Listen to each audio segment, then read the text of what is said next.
Our final speaker this morning is U.S. Secretary of Commerce Wilbur Ross. Secretary Ross was sworn in last year, has more than 5 decades of investment banking and private equity experience.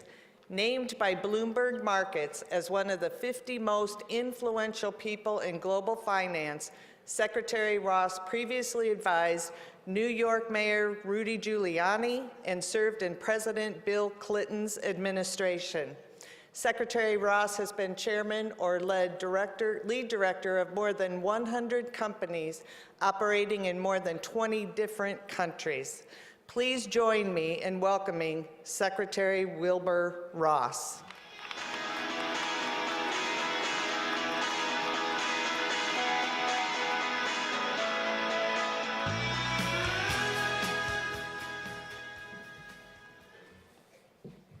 Good morning, and thank you, Mary Ann, for that very kind introduction.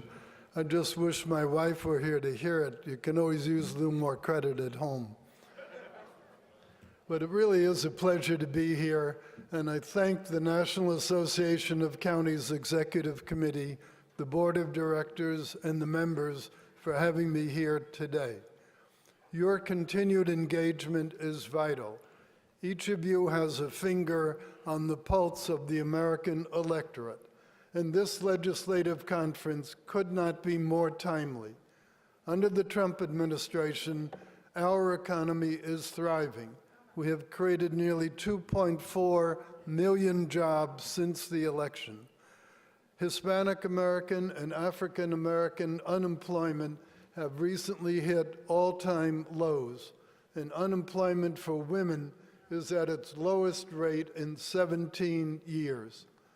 Business confidence is reaching new highs, especially after the president's tax cut package and initial regulatory reforms. Together, we are helping to ensure a prosperous future for all Americans, but we cannot do it alone. As elected officials, you are devoted to fostering economic development in your regions. And you recognize the important role that foreign direct investment plays in contributing to our economic growth. Cooperation between NACo and the Department of Commerce can help you achieve your goals. As President Trump has said, now is the best time to hire, build, invest, and grow in the United States.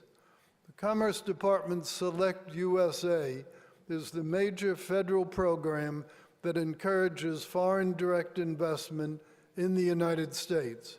Federal and local programs will be on full display this summer at our annual Select USA Investment Summit from June 20 to June 22nd at the Gaylord Resort in National Harbor, Maryland.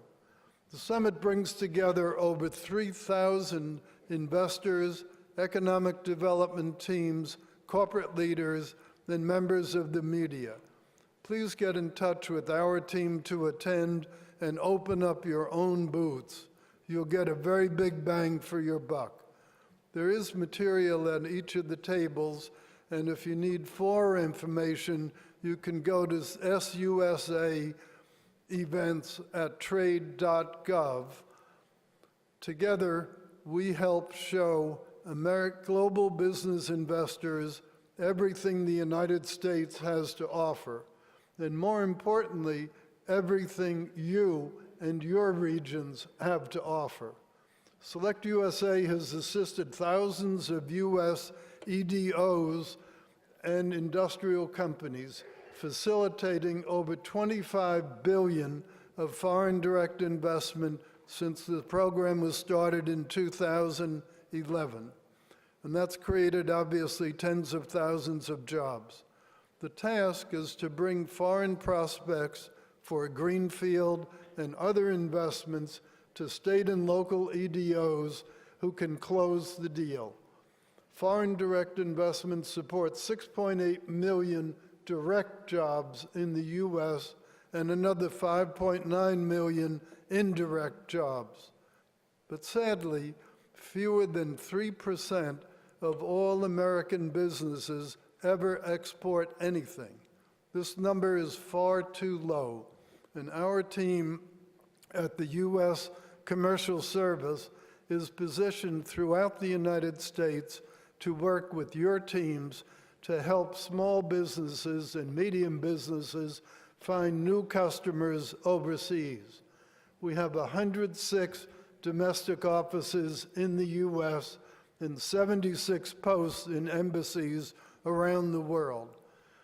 Go to export.gov/locations to view our offices and get contact information for the staff at them. In the meantime, each of you should find a list on your table. You can see I believe in giving a lot of reading material out. But our teams abroad can help organize trade missions, explore new markets, advocate on behalf of your local companies for public contracts abroad, and help find investor and joint venture partners. They exist solely to support your businesses and help your job creators expand, grow, and conquer global markets. If you have not worked with us yet, please reach out through our network of local offices.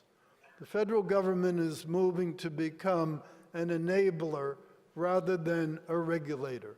President Trump is rolling back costly regulations that have stood in the way of hardworking American business people.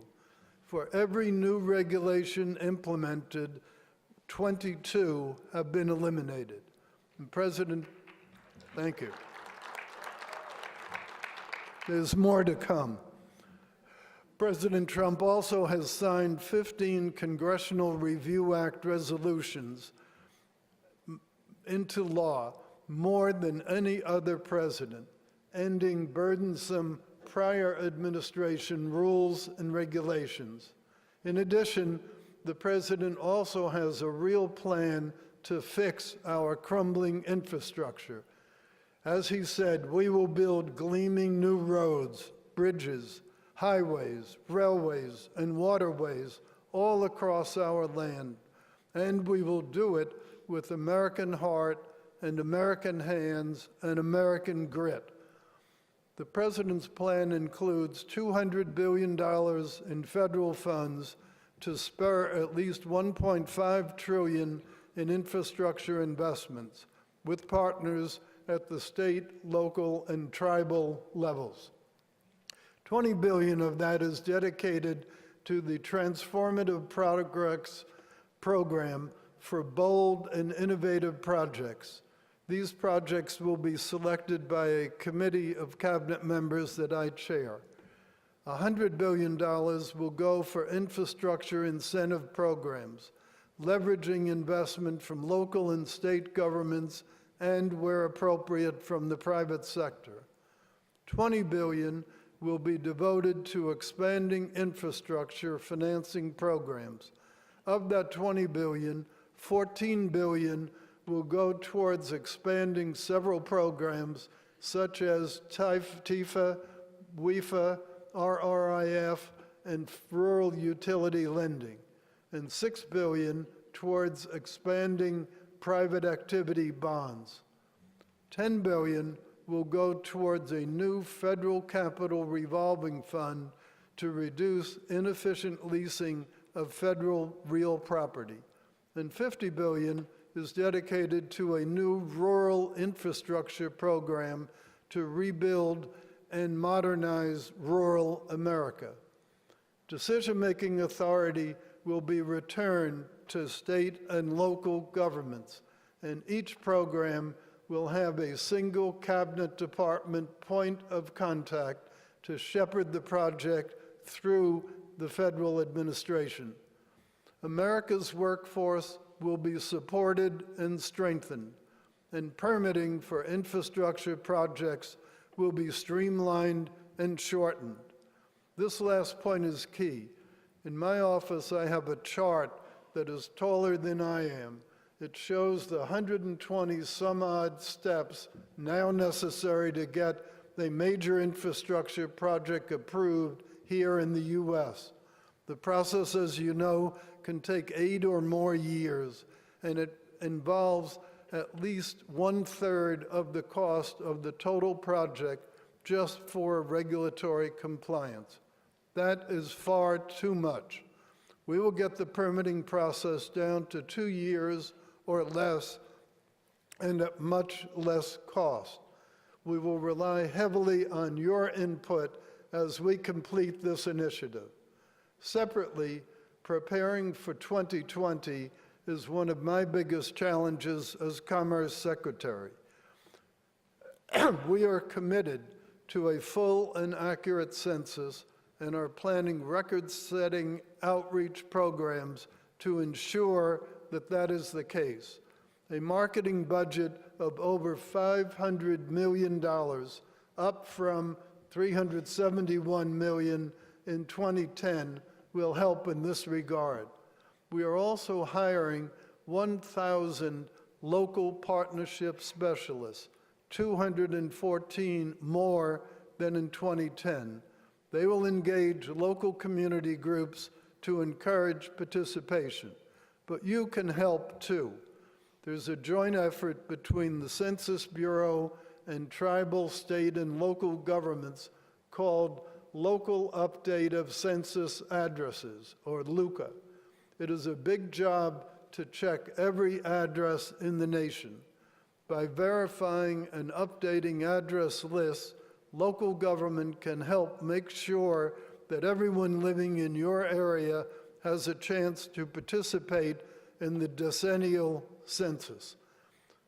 Invitation letters were mailed in July 2017, and we began mailing final participation materials last month.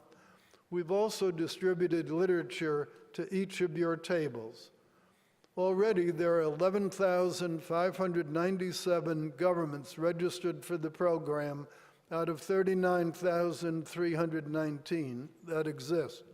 The registered governments cover 98% of the nation's population, and we're thrilled to have that level of participation. You can also help through state complete count committees. I urge you to appoint local officials and community leaders to your complete count committee. These committees help inform your communities that the census is easy, safe, private, and important. You can also help us develop our outreach plan so it is tailored to the unique characteristics of your community, while also developing and executing your own plan.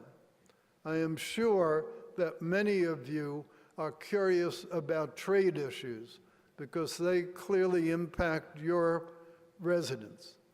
NAFTA negotiations have just completed their 7th round, and we are now getting to the really tough issues. We hope more progress can be made because the President has said that he will not tolerate a bad trade deal on his watch. If need be, he will withdraw, but we don't believe that that will be necessary. You also have seen the news that we're imposing a 10% tariff on imported aluminum and a 25% tariff on steel.